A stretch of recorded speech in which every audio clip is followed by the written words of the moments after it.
Friends, lava A1 juice SIM ఉన్నా సరే మనకి సిగ్నల్ రావట్లేదు అని అంటే అది నెట్వర్క్ ఇష్యూ కాదు, నెట్వర్క్ ఐసీ ఇష్యూ కూడా కాదు.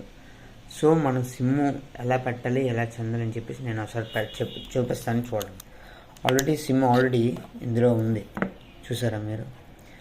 సో సిమ్ పెట్టేటప్పుడు మనం ఏంటంటే ఇక్కడ 4 లైన్స్ ఉన్నాయి, చూసారా. 4 లైన్స్ మీకు చూపిస్తాను.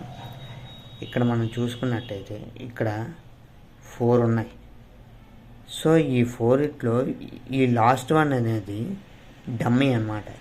సో మనం ఈ 3 లైన్స్ మీదనే మనం సిమ్ అనేది పెట్టాలన్నమాట. సో నేను ఒకసారి సిమ్ పెట్టి చూపిస్తాను, ఎలాగ వర్క్ అవుతుంది, ఎలాగొస్తుంది, రిజల్ట్ ఎలాగొస్తుంది అని మీకు చూపిస్తాను. సో మనం ముందు చూసుకున్నట్టయితే మనకి సిమ్ గురించి రాలేదు, no network signal, no sim emergency calls only అని చెప్పేసి మన మెన్షన్ వచ్చింది. సో ఇప్పుడు నేను మీకు చూపిస్తాను చూడండి. సిమ్ సిగ్నల్ చూసారా, సిమ్ సిగ్నల్ కూడా వచ్చేసింది. ఇందాక పూర్తిగా సిమ్ లేనట్టు కూడా మనకు చూపించింది.